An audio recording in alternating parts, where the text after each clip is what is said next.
Hello student, मैं Vandana Sukhadia, chemistry department SD government college से। आज हम स्टडी करेंगे एनएमआर स्पेक्ट्रोस्कोपी के मेन टॉपिक्स के अंदर equivalent and non equivalent protons के बारे में।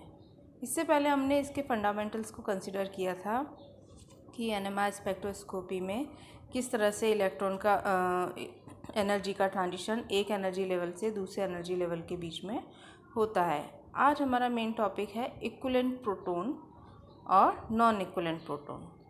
इक्विवेलेंट प्रोटॉन जैसा कि इसके नाम से ही क्लियर है कि इक्वल मीन जो समान, यानी कि इसमें कुछ सिमिलरिटी तो है।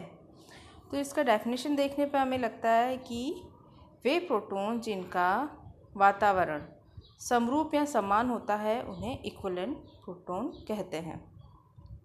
यहाँ वातावरण से मीनिंग है कि कोई भी मॉलिक्यूल है उसमें कोई भी प्रोटॉन होता है, उसके आसपास किस टाइप का केमिकली और मैग्नेटिकली एनवायरनमेंट प्रेजेंट है।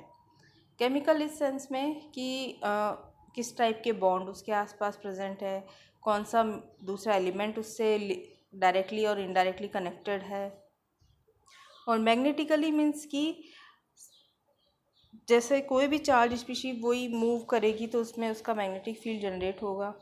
तो मैग्नेटिकली और उनमें जो इलेक्ट्रॉन का प्रोटॉन का जो इंटरेक्शन है उस वे को हम इसमें मैग्नेटिकली डिस्कस करेंगे। तो इस तरह से जैसे हम इसका एक एग्जांपल लेते हैं इक्विवेलेंट प्रोटॉन के अंदर ब्रोमोमीथेन, फर्स्ट नंबर एग्जांपल। इसमें देखिए कार्बन एटम से 3 हाइड्रोजन एटम और एक ब्रोमीन एटम टेट्राहेड्रल ज्योमेट्री में उससे अरेंज है।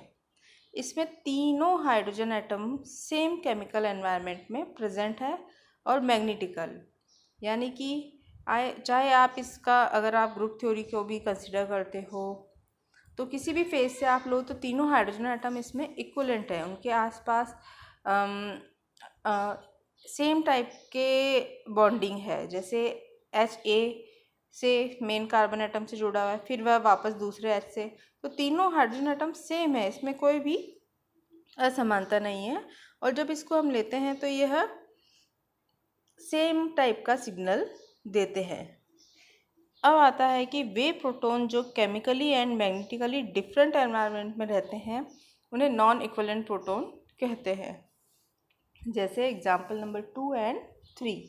एग्जाम्पल नंबर 2 को जब आप देखेंगे तो इसमें देखिए 2 टाइप के प्रोटॉन हैं। 2 ब्रोमो प्रोटॉन का एग्जाम्पल लीजिए, प्रोटॉन A एंड B। ए वाले तो सेम टाइप का केमिकल शिफ्ट देंगे और केमिकली में सिमिलरिटी है, जबकि जो B वाला है उसका इंटरेक्शन अपने एडजेसेंट और नॉन एडजेसेंट कार्बन एटम में प्रेजेंट हाइड्रोजन एटम से अलग अलग टाइप से होगा।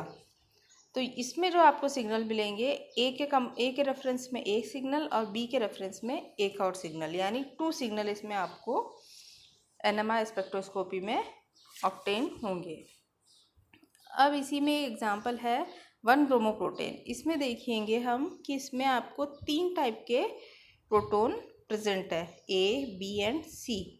प्रोटॉन A जो है CH2 कार्बन एटम के 2, उनका इंटरेक्शन सिर्फ CH2 कार्बन B वाले हाइड्रोजन एटम से ही होगा, जबकि जो B वाला है उसका C और A दोनों एटम पर प्रेजेंट हाइड्रोजन एटम से इंटरेक्शन होगा। तो इसमें ओवरऑल आपको 3 टाइप के सिग्नल मिलेंगे जो अलग अलग एरिया में आपको जनरेट होंगे। अब हम इसमें आगे आते हैं कि इसको और गौर से देखने पे हमें पता चलता है कि जो इक्विवेलेंट प्रोटॉन होते हैं वो सेम रीजन में केमिकल शिफ्ट देंगे, एब्जॉर्प्शन उनका सेम एरिया में ही होगा, और उनका जो कपलिंग कांस्टेंट का मीनिंग होता है कि कार्बन एटम से जुड़े हुए हाइड्रोजन एटम और किसी और कार्बन एटम से जुड़े हुए हाइड्रोजन एटम के बीच में जो इंटरेक्शन होता है उसको कपलिंग कांस्टेंट से समझ सकते हैं। इसका वैल्यू इसको J से डिनोट करते हैं। इसकी हम आगे फर्दर स्टडी करेंगे। नॉन इक्विवेलेंट प्रोटॉन जो होते हैं वो एनएमआर स्पेक्ट्रम के अलग अलग रीजन में एब्जॉर्प्शन शो करते हैं।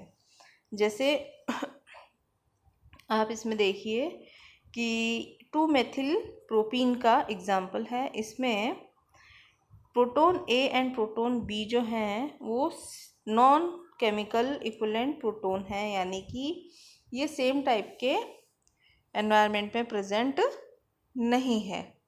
यानी कि अब ओवरऑल आज के इस स्टडी से हमें पता चला है कि इक्विवेलेंट प्रोटॉन तो वही होंगे जिनका केमिकली और मैग्नेटिकली सेम एनवायरनमेंट में प्रेजेंट हो और वो सेम रीजन में अपने सिग्नल्स शो करते हैं और उनका केमिकल शिफ्ट भी सेम होता है।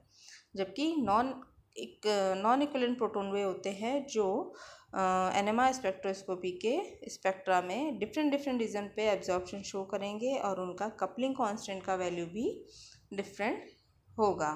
नेक्स्ट फर्दर स्टडी में हम इसकी डिफरेंट टाइप्स के और प्रोटॉन का डिस्कशन करेंगे। Okay, thank you.